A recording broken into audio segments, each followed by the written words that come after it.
Assalamualaikum warahmatullahi wabarakatuh. Waalaikumsalam warahmatullahi wabarakatuh. Bismillahirrahmanirrahim. Alhamdulillahi rabbil alamin. Wal akibatu lil muttaqin. Wala udwana illa 'alal zalimin. والصلاة والسلام على أشرف الأنبياء والمرسلين سيدنا ومولانا محمد وعلى آله وأصحابه المجاهدين الطاهرين أما بعد. Saudara-saudara kaum muslimin rahimakumullah. Salah satu kelebihan makhluk bernama manusia, yaitu bahwa Allah subhanahu wa ta'ala menghiasi hidup manusia ini dengan syahwat, atau yang lazimnya kita sebut sebagai hawa nafsu. Inilah tenaga yang merupakan daya dorong yang melahirkan dinamika dalam kehidupan manusia, yang menyebabkan terus-menerus terjadinya perkembangan dalam sejarah peradaban dan kehidupan manusia. Hawa nafsu bisa melambungkan seseorang kepada puncak kejayaan, dan hawa nafsu dapat menenggelamkan seseorang ke dasar jurang kehancuran yang paling dalam. Pada surah Ali Imran ayat 14, Allah subhanahu wa ta'ala berfirman, A'udzu billahi minasy syaithanir rajim. Zuyyina lin-nasi hubbus syahawati minan nisa'i wal banin wal qanatiril muqantarati minadh dhahabi wal fiddah wal khaylil musawwamati wal an'ami wal harth. Dzalika mata'ul hayatid dunya wallahu 'indahu husnul ma'ab. Mari kita perhatikan ayat ini lebih dekat lagi. Allah subhanahu wa ta'ala menjelaskan, Zuyyina linnasi hubbus syahawat. Makhluk manusia itu dihiasi dengan hawa nafsu. Dengan kata lain, hawa nafsu adalah perhiasan. Manusia tanpa hawa nafsu sama saja dengan orang yang tidak berhias, monoton, tidak mempunyai perkembangan dalam gerak kehidupannya. Tetapi kalau hawa nafsu adalah perhiasan, maka jika kita berbicara soal perhiasan, ada dua hal yang harus menjadi catatan pokok. Pertama, kapan satu perhiasan boleh kita pakai? Yang kedua, di mana perhiasan itu harus kita pakai?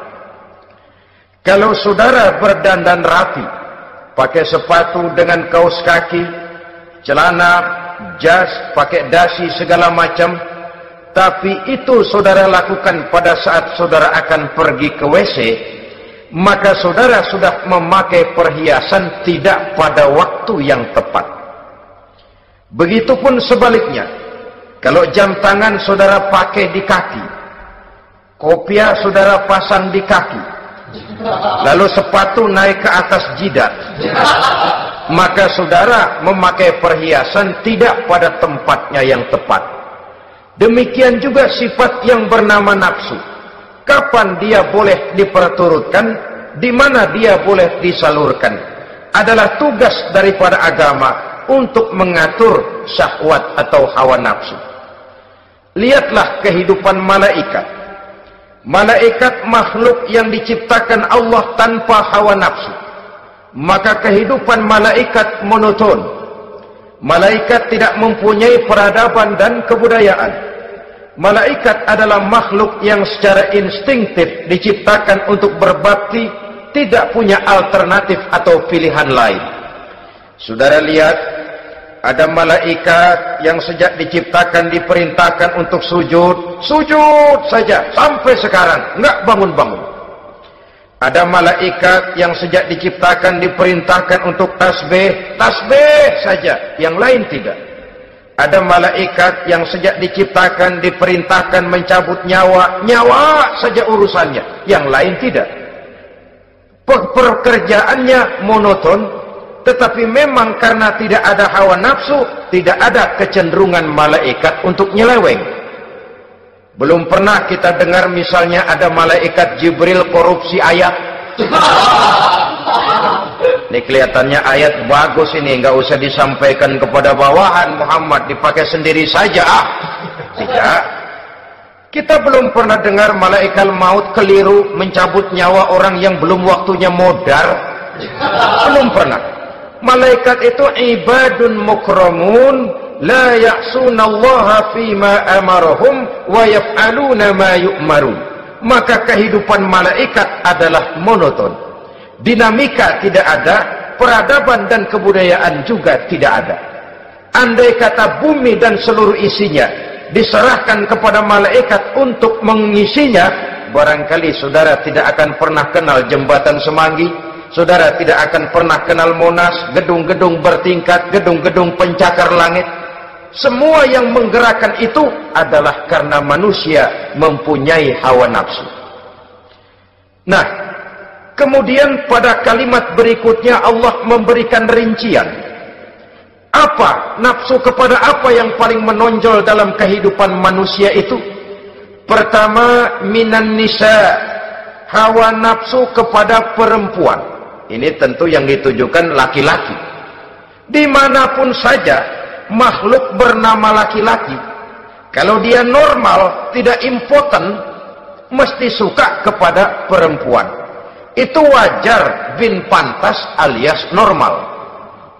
Tetapi tadi saya katakan di awal, nafsu kepada perempuan adalah perhiasan. Kapan makainya, di mana makainya, itulah tugas agama memberikan tuntunan dan aturan. Saudara-saudara kaum muslimin rahimakumullah, nafsu kepada wanita dapat mengantarkan seseorang kepada puncak kejayaan, tapi nafsu kepada wanita bisa menenggelamkan seseorang ke jurang kehancuran. Bergantung kepada latar belakang apa yang mendorong timbulnya syahwat tadi. Dengan kata lain, motivasi syahwat tadi digerakkan oleh iman dan ketakwaan, atau semata-mata karena memang syahwat yang merupakan kendaraan iblis. Penyelewengan pertama yang terjadi dalam sejarah kehidupan manusia adalah penyelewengan yang dilakukan oleh Nabi Adam alaihi salam pada saat ia memetik buah khuldi. Kenapa itu dilakukan oleh Nabi Adam? Karena terdorong oleh rasa sayang dan cinta kepada istrinya Hawa. Sebenarnya Hawa lah yang merajuk, Siti Hawa lah yang membujuk, dan Nabi Adam oleh karena syahwatnya kepada istrinya memperturutkan bujukan Siti Hawa itu. Peristiwa Nabi Adam ribuan tahun yang lalu akan terus relevan sampai ke zaman kita sekarang ini. Berapa banyak orang-orang yang karena terlalu ingin menyenangkan istrinya, lalu tidak segan-segan melakukan perbuatan yang menyimpang, baik itu merugikan orang lain, merugikan masyarakat, bahkan merugikan bangsa dan negaranya. Seorang pedagang tidak akan segan-segan menipu. Sebaliknya pun begitu. Tidak jarang wanita di dalam kelemahannya bisa menenggelamkan dunia. Seorang suami yang jujur, polos, lugu, sederhana bisa jadi koruptor ulung karena didorong-dorong oleh istrinya. Istrinya barangkali bisa saja dibakar-bakar oleh tetangganya. Suaminya jujur, sederhana, kepala bagian, tempatnya basah tapi melarat. Istri rupanya tidak sabar melihat gaya hidup yang makin konsumtif, persaingan yang makin tajam. Suaminya dikipas-kipasin. Kata istrinya, "Bang, tetangga sebelah kita lakinya pegawai kecil, Bang, tapi gelangnya kayak pelek beca. Abang ini kepala bagian tidak bisa membelikan saya macam itu, percumalah." Kata suaminya, "Ya bagaimana, Bu, gaji saya cuma segitu-gitunya. Ya namanya kepala bagian, apaan, kayak sahabat dulu." Kalau sudah berpikir ke arah ini, artinya sudah ngipasi suaminya untuk melakukan tindakan yang tidak wajar. Saudara-saudara kaum muslimin rahimakumullah, sejak zaman klasik sampai kepada zaman kita sekarang ini, kita melihat kecenderungan syahwat kepada wanita ini. Julius Caesar yang katanya gagah perkasa, ternyata tunduk di bawah kaki Cleopatra. Napoleon Bonaparte, the Lion of Europe, singa daratan Eropa, luas kekuasaannya, gagah perkasa tentaranya, kepada siapa dia tunduk? Ke bawah kakinya Margaret Josephine. Demikianlah di zaman kita sekarang, kita melihat di Jepang, betapa Perdana Menteri Uno didesak mengundurkan diri dari jabatan Perdana Menterinya oleh karena terlibat skandal dengan geisha. Kita juga melihat di Amerika, betapa Senator Gary Hart dari Partai Demokrat yang masih muda, jenius, diharapkan masa depan Amerika lahir dari tangannya, terpaksa mengundurkan diri dari calon presiden oleh karena terlibat skandal dengan Donna Rice. Kita juga menyaksikan betapa parlemen dan kabinet di Inggris sempat geger oleh karena skandal Pamela Bordes, pelacur kelas kakap yang melanglang buana mencari sasaran-sasaran kakap. Ini adalah kisah kejatuhan yang diakibatkan oleh hubbus syahawat minan nisa. Oleh karenanya benar jika Nabi kita menyatakan an-nisa'u imadul bilad, wanita adalah tiang negara. Jikalau baik wanita, baik negara. Jikalau rusak wanita, hancur negara. Kalau syahwat kepada wanita cuma semata-mata karena syahwat, maka seorang laki-laki akan memandang wanita cuma sekedar alat pemuas hawa nafsu. Nilainya rendah. Sedangkan agama kita mengajarkan ma akraman nisaa illa karimun wa ma ahanan nisaa illa laimun, kata Nabi. Tidak akan menghormati kaum wanita kecuali orang-orang yang terhormat, dan tidak akan merendahkan derajat kaum wanita kecuali memang orang-orang yang rendah moralnya. Dengan kata lain, apabila syahwat minan nisa ini dilandasi dengan semangat iman dan ketakwaan, maka kehidupan Rasulullah sallallahu alaihi wasallam sungguh menjadi figur dan contoh dalam kehidupan kita. Perkawinannya bukan karena wajah yang cantik semata-mata, tapi lebih merupakan nilai ibadah kepada Allah Subhanahu wa taala. Dengan demikian, kecenderungan kepada hubbus syahawat minan nisa dikontrol oleh nilai iman. Barometernya, tolok ukurnya adalah iman. Di zaman sekarang banyak kasus kawin campur yang pada akhirnya akan membingungkan kita sendiri. Padahal Al-Quran secara jelas dan tegas memberikan bimbingan. Orang itu kalau sudah, kata Imam Syafi'i, wa ainur ridha an kulli aibin kalilatun kama anna aina suhti tubdil masawiya. Mata kalau dibalut cinta dia buta terhadap nista, tapi mata kalau dibalut benci hanya melihat yang keji-keji saja. Biasanya cinta kepada wanita memang bisa menimbulkan dorongan yang positif, tapi juga bisa membuat seseorang buta sama sekali. Dorongan yang positif paling kurang dari segi penampilan. Coba lihat lelaki kalau lagi demen perempuan, lenjeh banget. Sisiran rambutnya rapi, keriskaan bajunya lancip, sepatunya mengkilat, kantong celananya tebel, perkara anduk isinya bukan soal. Yang penting kan gaya. Lalu dinamis, kreativitasnya ada saja timbul. Tapi pada sisi lain, jikalau orang sudah kehilangan pertimbangan, juga kadang-kadang tidak segan-segan mengorbankan akidah, mengorbankan nilai-nilai iman. Padahal ini taruhan utama, sampai Quran dengan tegas memberikan peringatan. Wala amatun mu'minatun khairun min musyrikatin walau a'jabatkum. Perempuan budak yang hitam legam Kalau beriman itu lebih baik untuk dinikahi daripada wanita cantik berkulit kuning langsat tapi musyrik. Lebih baik budak yang hitam legam beriman daripada wanita cantik berkulit kuning langsat berhati bangsat. Tapi kita kadang kehilangan pertimbangan. Karena agama, karena cinta agama digadaikan. Karena cinta akidah terjual. Karena cinta keyakinan jadi korban. Ini semua penyakit yang datang dari hubbus syahawat minan nisa. Kecenderungan mengumbar nafsu kepada perempuan. Ini memang perhiasan. Tapi bisa juga jadi bumerang dalam kehidupan manusia. Berapa banyak penyelewengan terjadi karena pengaruh wanita.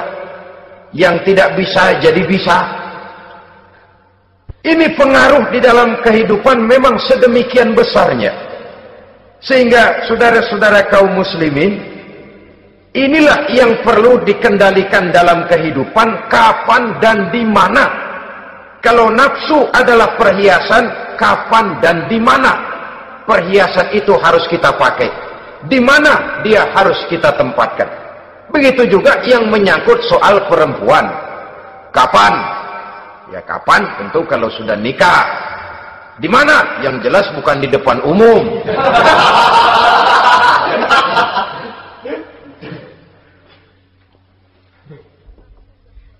Ini nafsu yang pertama, minan nisa.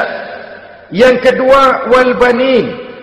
Dihiasi juga manusia dengan kecintaan kepada banin. Makna banin di sini ay al-aulad, anak-anak laki. Kenapa disebut banin, anak-anak laki? Karena pertama, sering anak laki itu lebih jadi kebanggaan buat orang tuanya ketimbang anak perempuan. Sebabnya apa? Pertama, faktor nasab. Silsilah lebih kuat kepada laki-laki ketimbang perempuan. Yang kedua, faktor cita-cita. Orang tua kalau punya anak laki-laki, cita-citanya panjang. Nak, kau nanti jadi dokter ya. Nak, jadi insinyur ya. Nak, jadi pilot ya. Nak, jadi pengusaha ya. Nak, jadi presiden ya. Tapi kalau dia punya anak perempuan, paling, ya nak, mudah-mudahan nanti kamu dapat jodoh orang baik, nak. Dapat jodoh orang soleh.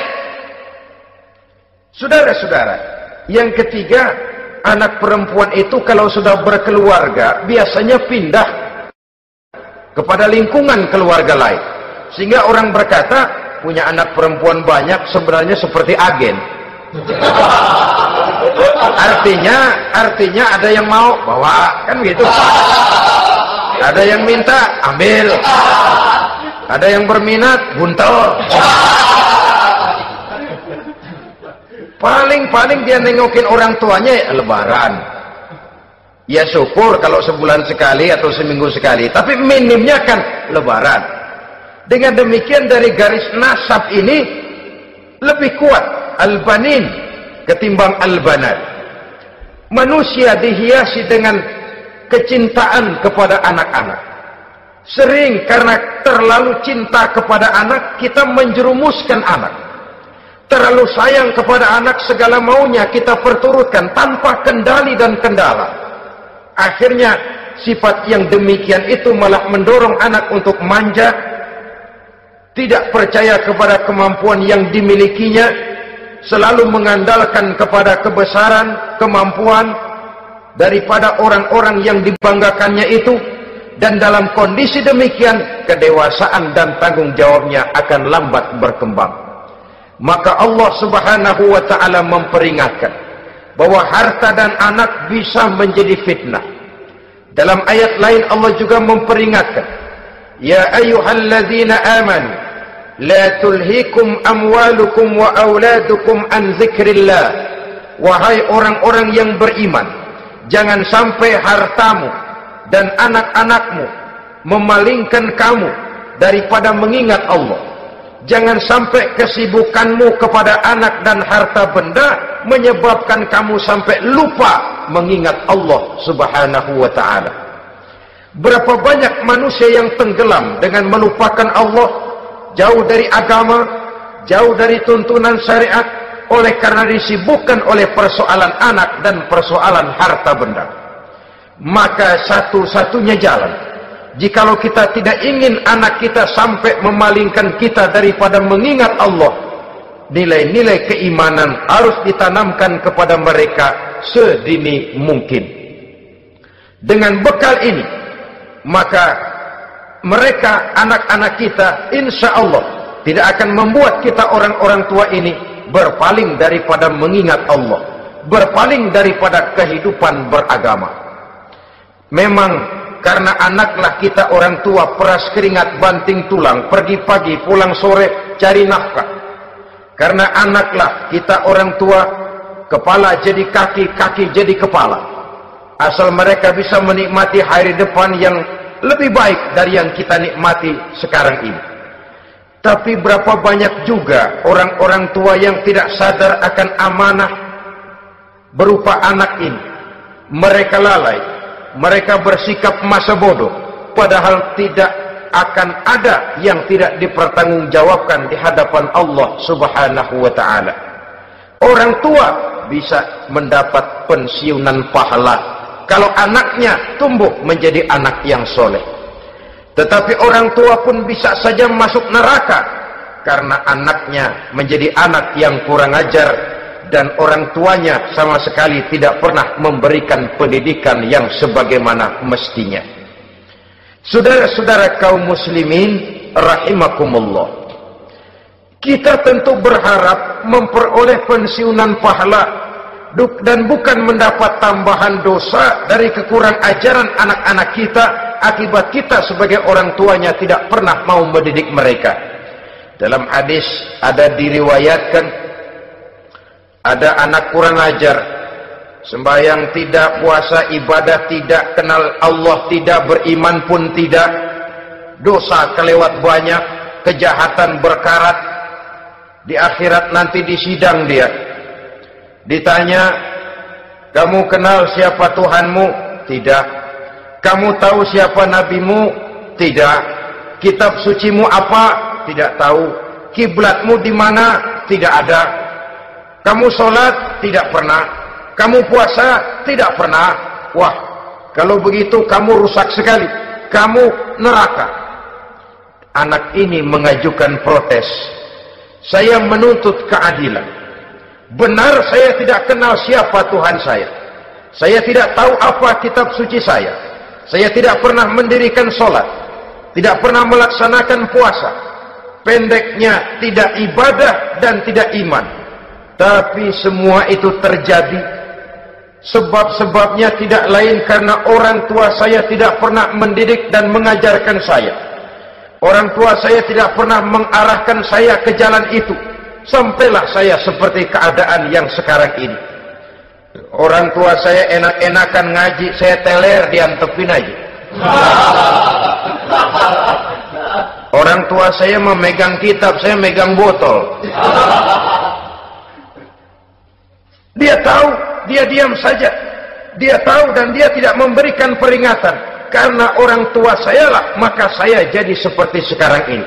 Kalau saya harus masuk ke dalam neraka, saya menuntut keadilan agar orang tua saya juga ikut bersama saya gabung ke dalam neraka. Orang tuanya yang baik-baik dipanggil, sudah mau berangkat ke surga nih orang tua, dipanggil, "Entar dulu Mas, ini dulu." Mau kemana, gancang banget? Surga Pak, nanti dulu urusan belum beres. Ini benar anakmu ini. Dilihat anaknya, iya anak saya ini. Waktu di dunia nggak pernah diajarin ngaji, nggak pernah. Sampai dia nggak kenal Tuhannya, nggak kenal nabinya, nggak kenal kiblatnya, nggak kenal kitabnya. Iya. Dia sembahyang, kamu diam, dia nggak sholat, kamu diamin aja. Iya kali. Kenapa pakai kali? Yang benar ngomong Mas. Ramadan dia nggak puasa, kamu nggak tegur, kamu diam saja. Iya. Wah, kamu nggak tanggung jawab. Kamu tahu anak itu adalah amanah. Menyia-nyiakan amanah adalah khianat. Khianat adalah dosa besar. Jadi bagaimana saya? Ya kamu gabung sama anakmu, join ke neraka berdua bareng. Lantaran kamu tidak mau mendidik mereka, anak-anakmu, maka jadilah anak-anakmu seperti sekarang ini. Saudara-saudara kaum muslimin rahimakumullah. Sebaliknya, jikalau anak-anak kita yang kita cintai ini, yang merupakan buah hati belahan jantung, tumbuh dan berkembang menjadi anak-anak yang soleh, yang bermanfaat bagi masyarakatnya, bagi agama, bangsa dan negaranya, kita orang tuanya bolehlah tentram menerima pensiunan pahala. Menerima pensiunan pahala dari kesolehan anak yang ditinggalkannya. Alangkah nikmatnya mendapat pensiunan pahala.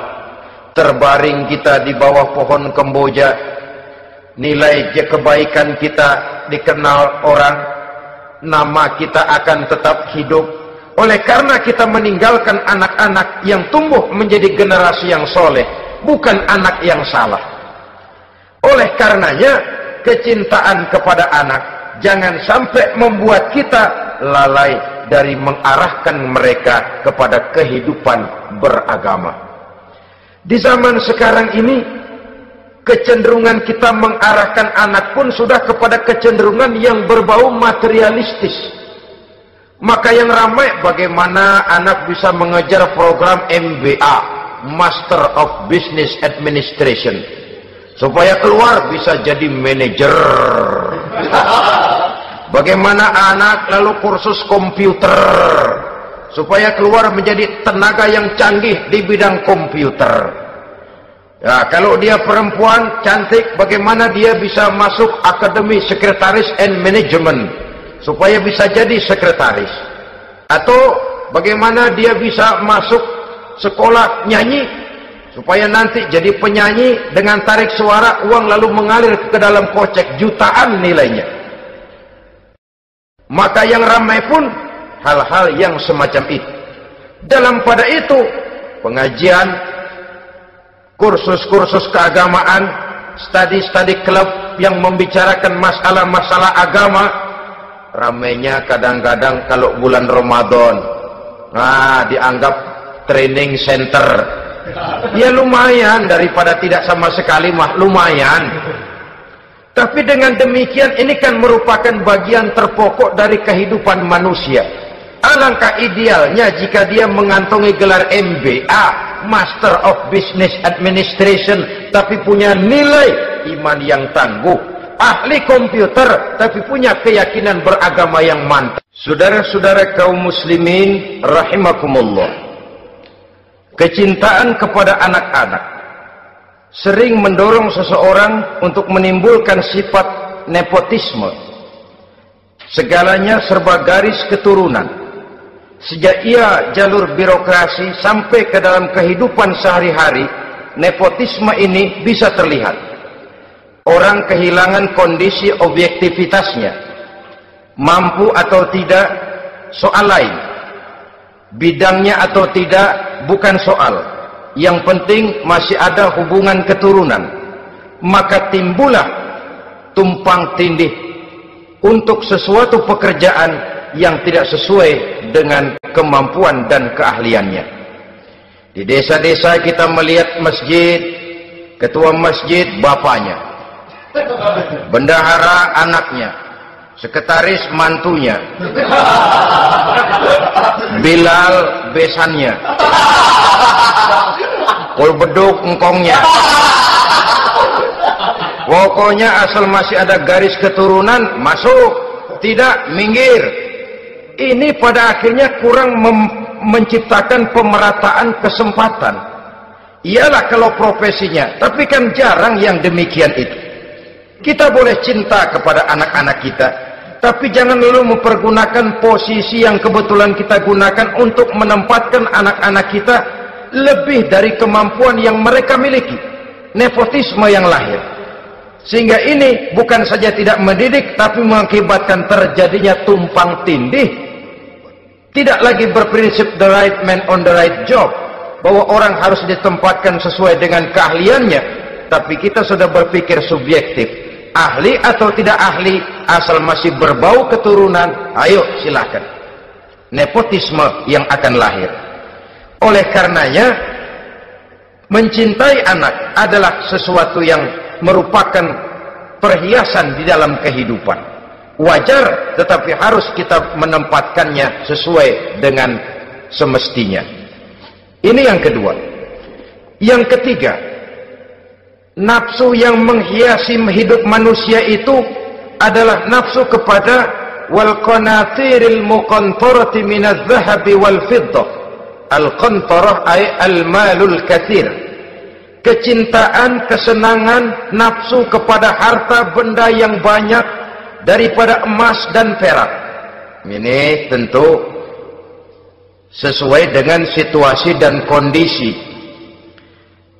Kecintaan untuk mengumpulkan harta benda yang sebanyak-banyaknya, baik itu berupa emas, baik itu berupa perak. Ini cuma penyebutan beberapa jenis dari kecenderungan manusia kepada harta benda. Bukankah sering dikatakan orang bahwa manusia di dalam berhadapan dengan harta itu seperti meminum air laut.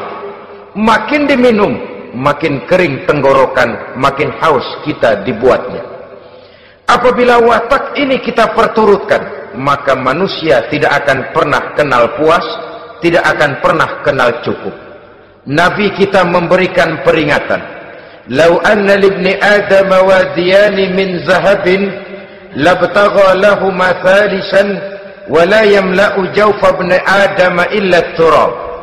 Andai kata manusia mempunyai dua buah ladang yang seluruhnya berisi emas, akan puaskah manusia? Tidak, mereka akan cari ladang emas yang ketiga. Wala yamla'u jawfa ibni Adam illa turab. Sungguh mulut manusia ini tidak akan pernah penuh terisi kecuali kalau sudah disumpal dengan tanah.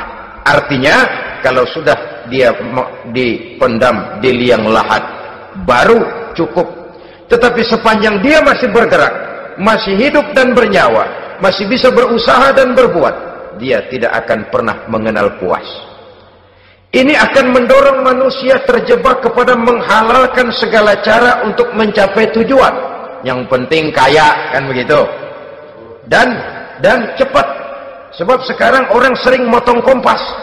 Yang penting kan cepat kaya. Soal cara, kalau jujur aja mah, sampai kapan mau kaya? Perkara itu renten, bukan soal. Perkara itu judi, tidak jadi masalah. Perkara itu korupsi menyangkut hak orang banyak, bukan soal. Yang penting cepat kaya. Dan anehnya lagi, tidak malu menumpuk kekayaan dengan cara yang tidak wajar.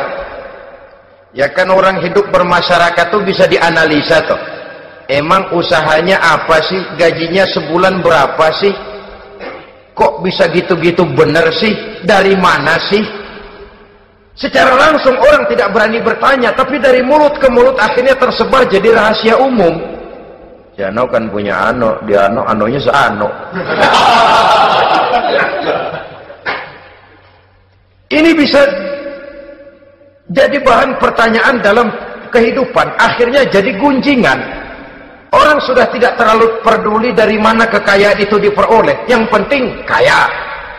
Dengan menghalalkan segala macam cara, terjebaklah ke dalam cara-cara mafia, terjebaklah ke dalam cara-cara yang tidak wajar, tidak bijaksana, memperkuat klik, clean, dengan menghantam yang lain. Saudara-saudara kaum muslimin rahimakumullah, bahwa manusia punya nafsu ingin kaya itu boleh. Boleh. Agama memberikan tuntunan, memberikan aturan. Tidak hanya sekedar asal kaya, tidak hanya sekedar asal banyak harta. Malahan hadis menyatakan, kalau saudara diberikan umur panjang, pertanyaan akhirat cuma satu kok. Umurmu kau habiskan di mana?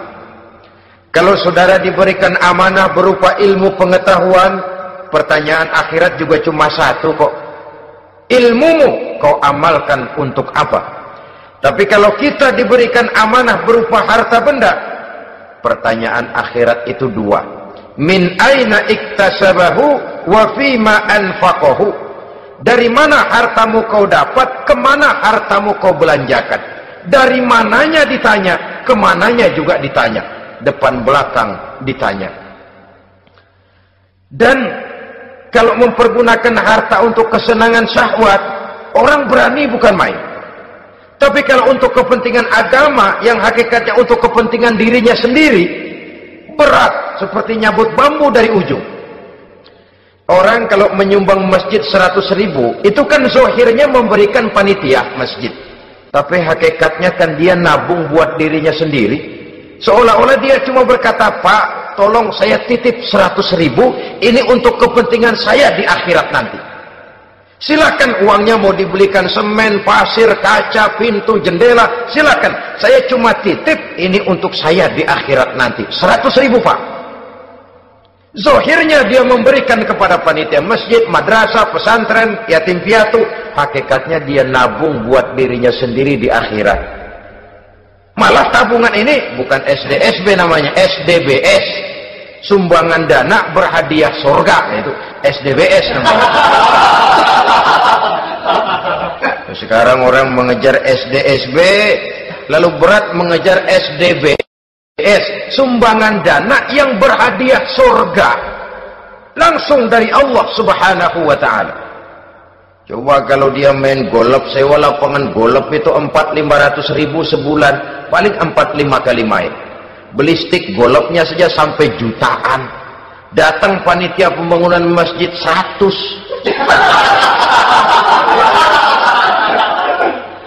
Minta didoain masuk surga lagi. Surga 100. Saudara-saudara kaum muslimin rahimakumullah, kecintaan kepada harta benda yang banyak, baik berupa emas, berupa perak, mendorong orang untuk berlomba-lomba yang Allah peringatkan dalam Al-Quran, alhaakumut takatsur hatta zurtumul maqabir.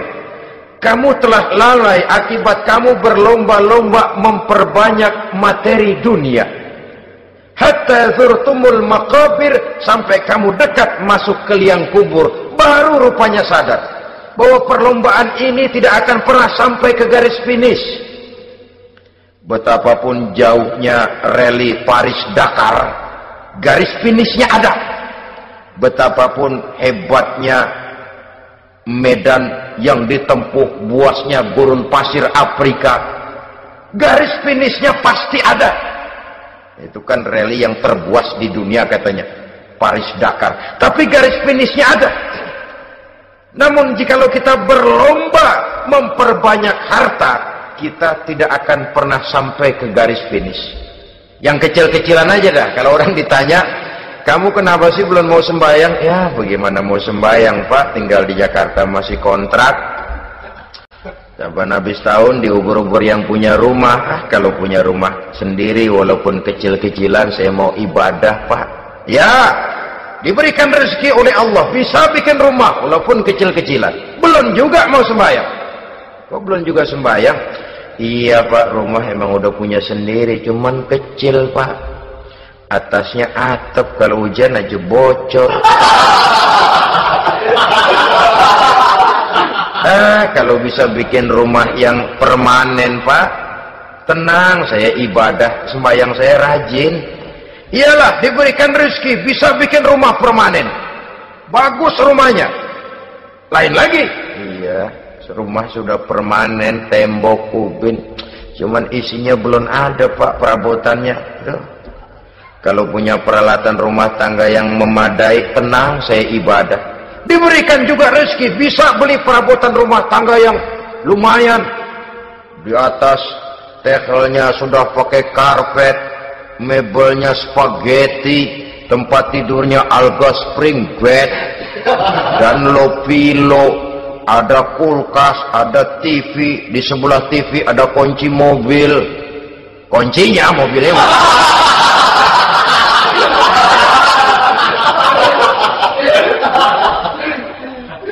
Bagaimana? Sekarang sudah cukup perabotan? Perabotan sudah ada Pak, cuman kendaraan belum punya ini.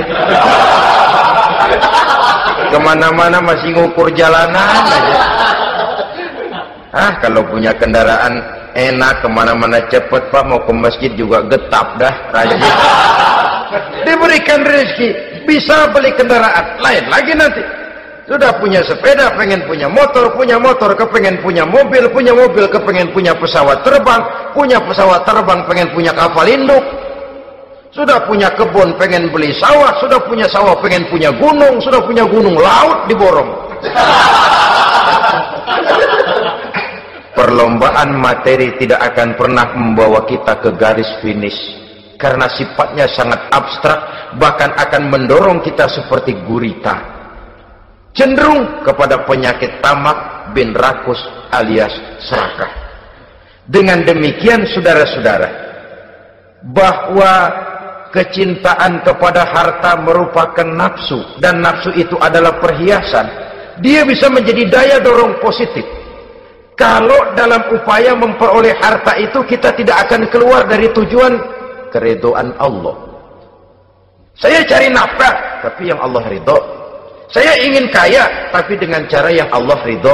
Ini kunci yang akan menyelamatkan kita manusia dari perangkap menghalalkan segala cara. Ini yang ketiga. Yang keempat, dihiasi manusia itu dengan nafsu kepada wal khailil musawwamah, kuda yang bagus, kendaraan yang bagus, kuda yang terpelihara. Al-musawwamah ada yang mentafsirkan ar-ra'iyah. Ar-ra'iyah itu yang digembalai, binatang ternak, kuda yang digembalai atau kuda yang diikat. Artinya, kalau dulu kan yang namanya tuan-tuan tanah itu baru dibilang bejeger kalau kemana-mana naik kuda. Jet set zaman dulu itu udah kelompok jet set itu kendaraan. Kalau sekarang baby benda, dulu mah kuda band.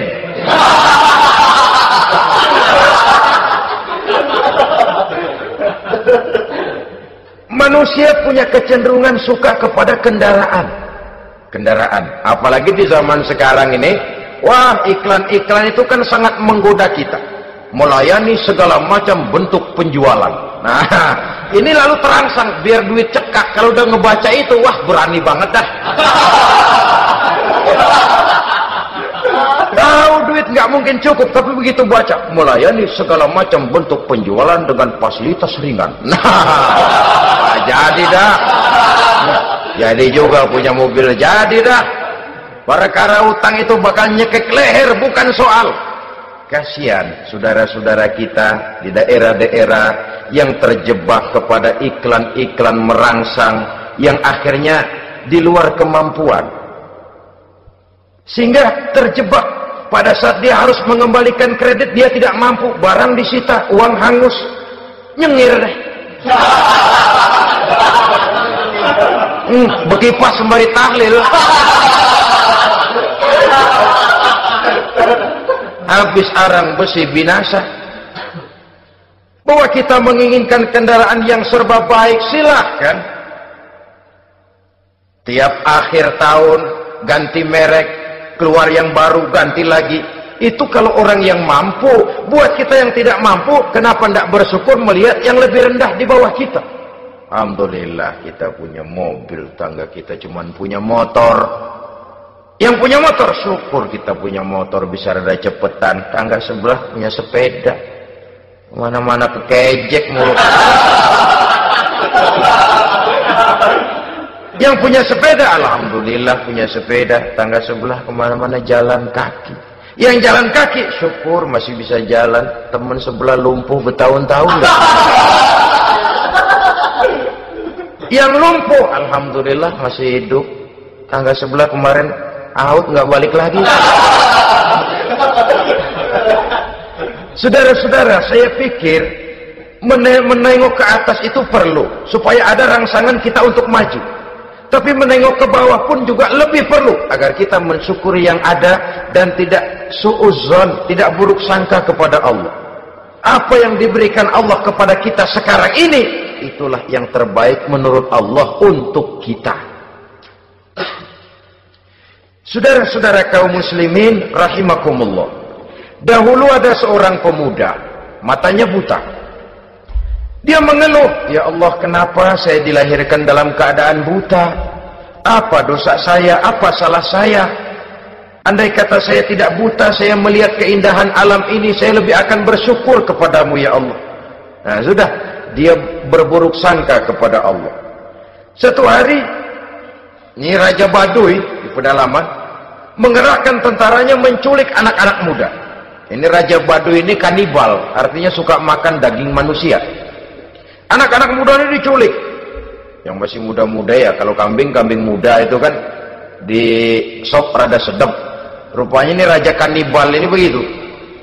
Anak-anak muda termasuk ya pemuda yang buta tadi itu kena culik. Ya sudah diculik, rawatlah di istana raja ini, diberikan pakaian bagus, dikasih makan serba enak. Sebab apa? Supaya badannya gemuk. Setelah gemuk nanti dipotong di sop legit. Udah, kerjanya cuma makan tidur, fasilitas nikmat, tidur enak. Udah giliran dapat 1 bulan 2 bulan kemudian, ketika mau diambil anak-anak muda ini, raja sendiri yang milih mana yang di sop duluan nih. Sampai giliran anak muda yang buta ini, raja geleng kepala. Yang begini mah buta, dagingnya nggak enak. Ini satu lepas saja, lepas. Saya mau makan daging orang buta, lepas saja. Pulang ini anak muda, batinnya bersyukur, sujud syukur, ya Allah, katanya untung saya buta. Coba kalau saya nggak buta, udah habis saya di sop. 2 bulan yang lalu dia mengeluh, "Ya Allah, kenapa saya dilahirkan dalam keadaan buta?" Sekarang dalam pulang ke rumah, perjalanan menuju ke rumah, dia berkata, "Alhamdulillah, andai kata saya tidak buta, habis badan saya disop oleh raja yang kanibal tadi." Saudara-saudara kaum muslimin rahimakumullah. Jadi dengan demikian, pola hidup yang konsumtif sesungguhnya sangat tidak mendidik apabila dilatar belakangi oleh kemampuan yang tidak menunjang. Dengan demikian setidaknya mendidik orang untuk berkhayal. Anak-anak muda sama merek mobil ngerti banget dah, punya kagak? Ini BMW model terakhir nih. Nih kemarin gue ngeliat di sana, gue megang lah.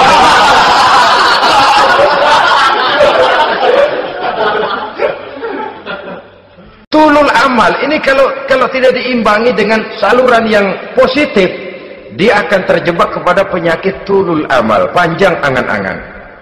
Baiklah ya, wal khailil musawwamah. Yang keempat, yang kelima maksud saya, wal an'am, cinta kepada binatang ternak. Manusia ini kan punya kecenderungan macam-macam. Setelah rumahnya bagus, hartanya banyak, kendaraannya cukup, ingin beternak. Jadilah peternak. Ini kecenderungan manusia, wajar saja sepanjang didapat dan dilakukan dengan cara-cara yang wajar. Wal hars, dan tumbuh-tumbuhan, bertani, bersawah, berladang, itu merupakan kecenderungan daripada manusia.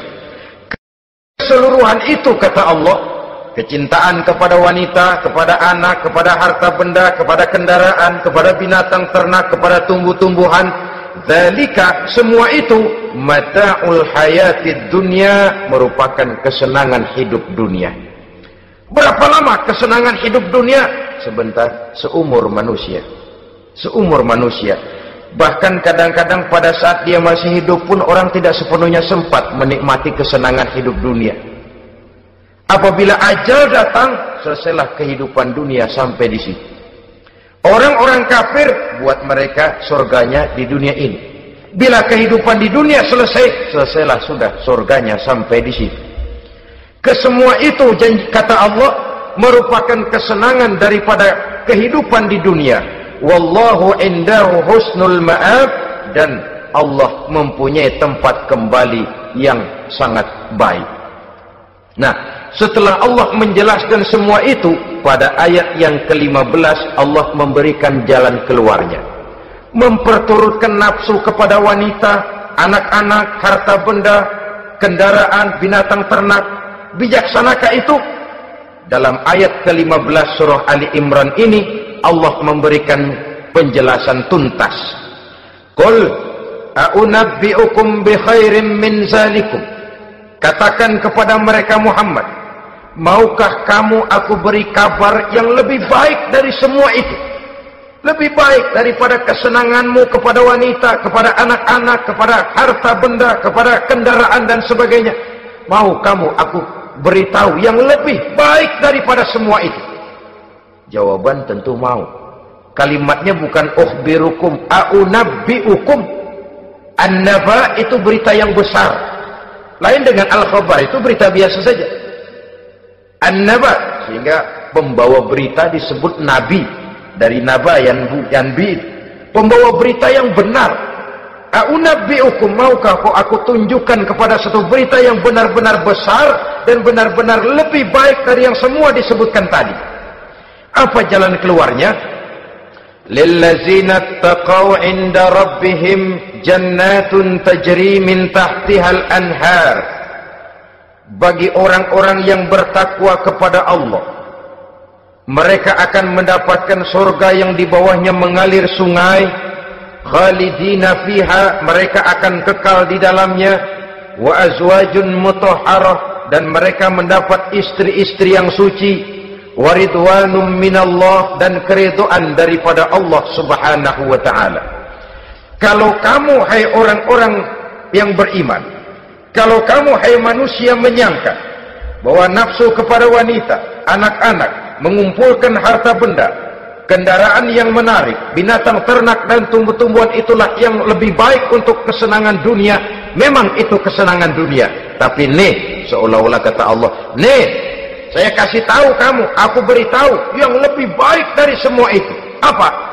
Takwa kepada Allah, kecintaan kepada wanita. Kalau takwa dasarnya, orang nggak amburadul, nggak semrawut, nggak, pokoknya gue masal perempuan dan membuat terus. Tapi punya kaidah, punya norma. Demikian juga kepada anak-anaknya, demikian juga kepada harta benda. Pokoknya asal harta, mau halal mau haram, takuk terus deh. Semuanya dilandasi oleh taqaw, lillazina taqaw, oleh ketakwaan kepada Allah. Nah, ketakwaan ini akan menghasilkan apa? Inda rabbihim jannatun tajri min tahtihal anhar. Melahirkan, menghasilkan surga yang di bawahnya mengalir sungai-sungai. Saudara-saudara kaum muslimin rahimakumullah, jika kita menyangka bahwa wanita bisa memberikan kesenangan, iya, kesenangan dunia. Jika kita menyangka bahwa harta benda bisa memberikan kesenangan, iya, kesenangan dunia. Jika kita menyangka bahwa kendaraan bisa memberikan kesenangan, iya, kesenangan dunia. Tapi kita tidak cuma ingin itu, kita ingin itu semua juga bisa membawa kesenangan akhirat. Caranya landasi dengan takwa. Kesenangan kepada wanita didasari dengan takwa. Maka jangan jadikan wanita cuma sekedar alat pemuas hawa nafsu. Kesenangan kepada anak-anak dilandasi dengan takwa. Maka anak-anak diarahkan kepada jalan yang diridhoi Allah. Kesenangan kepada kendaraan dilandasi dengan takwa. Maka kendaraannya selalu mengarah berjalan menuju jalan takwa, diridhoi oleh Allah subhanahu wa ta'ala. Kalau tidak, itu mobil asal lempongan Ancol gancang banget dah. Tapi giliran dihadapin ke masjid, mogok mulu. Urusan ngaji ada aja halangannya tuh kendaraan. Tapi kalau untuk urusan maksiat, ngebut benar-benar. Dilandasi dengan ketakwaan, sehingga dengan demikian tidak hanya sekedar surga di dunia ini, tapi lebih-lebih di surga di akhirat nanti. Khalidina fiha, kekal.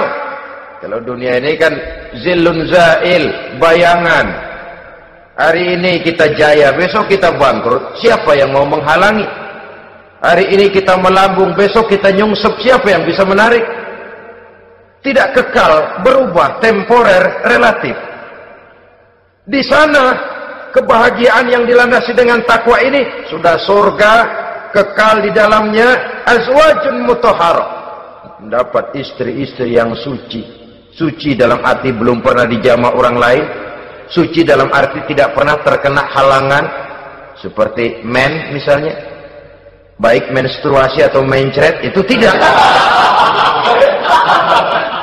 Azwajun mutahharah. Konon makna mutahharah ini ya artinya juga bisa selalu gadis, bidadari, selalu perawan, tidak pernah janda, walaupun tiap hari dipakai perawan terus. Dan yang lebih penting, waridwanum minallah, mendapat ridho dari Allah Subhanahu wa taala. Jadi hawa nafsu dengan motivasi takwa, itulah sesungguhnya yang dikehendaki oleh Ali Imran ayat 14 dan 15. Dengan demikian manusia dengan ketakwaannya mengendalikan hawa nafsu dan bukan malah dikendalikan oleh hawa nafsunya. Sehingga dengan demikian seluruh fasilitas yang dimilikinya, baik itu berupa istri, anak, kendaraan, binatang ternak, harta benda, tanam-tanaman, seluruhnya semakin meningkatkan ketakwaannya kepada Allah Subhanahu wa taala.